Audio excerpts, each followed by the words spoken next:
الله الرحمن الرحيم إنا أنزلناه في ليلة القدر وما أدراك ما ليلة القدر ليلة القدر خير من ألف شهر.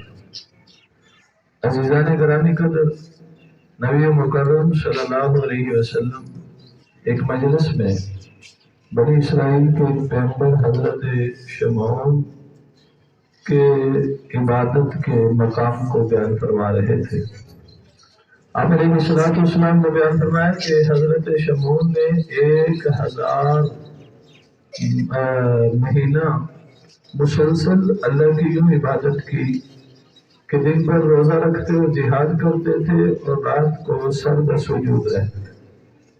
صحابہ نے ان پر رش کیا اور پھر افسردہ ہوئے کہ رسول اللہ صلی اللہ علیہ وسلم کے سامنے عرض کرنے لگے کہ ان لوگوں کی طویل عمریں تھیں اور مشکلات کم تھیں، جبکہ ہماری قلیل عمریں ہیں اور مشکلات اور مسائل زیادہ ہیں۔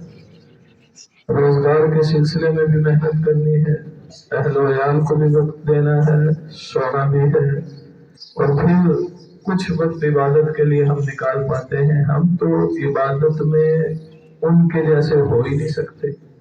تو نبی مکرم صلی اللہ علیہ وسلم نے جب صحابہ کے جذبات دیکھے تو آپ کو بھی دکھ ہوا کہ واقعی ہم عبادت میں ان کے مقام کو نہیں پہنچ سکتے۔ تو اللہ تعالیٰ نے جبرائیل امین کو بھیجا یہ صورت دے کر۔ جبرائیل امین آئے، عرض کہ اللہ کے رسول پریشان نہ ہو، اللہ نے آپ کی امت کے لیے ایک رات ایسی رکھی ہے کہ جس رات کو پا لینے سے 1000 مہینے کے برابر بلکہ اس سے بھی زیادہ عبادت کا ثواب ملے گا۔ اِنَّا أَنزَلْنَاهُ فِي لَيْلَةِ الْقَدْرِ وَمَا أَدْرَاكَ مَا لَيْلَةُ الْقَدْرِ۔ آپ کو کیا معلوم کہ قدر کی رات کون سی ہے؟ لَيْلَةُ الْقَدْرِ خَيْرٌ مِّنْ أَلْفِ شَهْرٍ۔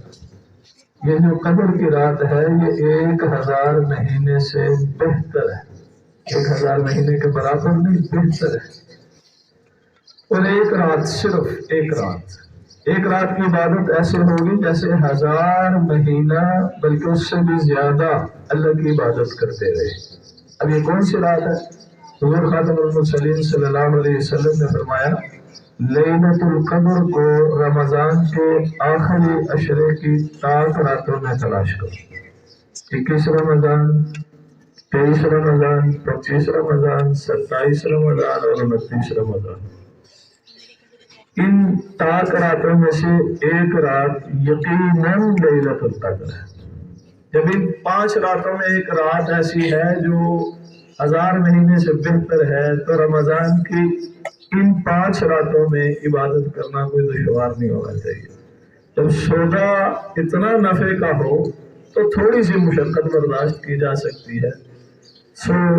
رمضان کے آخری عشرے میں، آخری عشرہ چل رہا ہے، اس کی 7 راتوں میں عبادت کا باقاعدگی سے اہتمام کرنا چاہیے، زیادہ نہیں، اتنا بھی کریں کہ اگر صرف 2 نفل پڑھ کر سو جائے اور صبح اٹھ کر تہجد کی نماز پڑھنے سحری کے لیے اٹھتے ہی ہیں تو ایسے ہوگا جیسے 1000 مہینہ ہر رات عبادت کر کے سوتے رہے اور صبح اٹھ کر تہجد کی نماز بھی پڑھتے رہے۔ جتنا اونچا مقام ہے اللہ تعالیٰ سمجھنے کی توفیق بخشے۔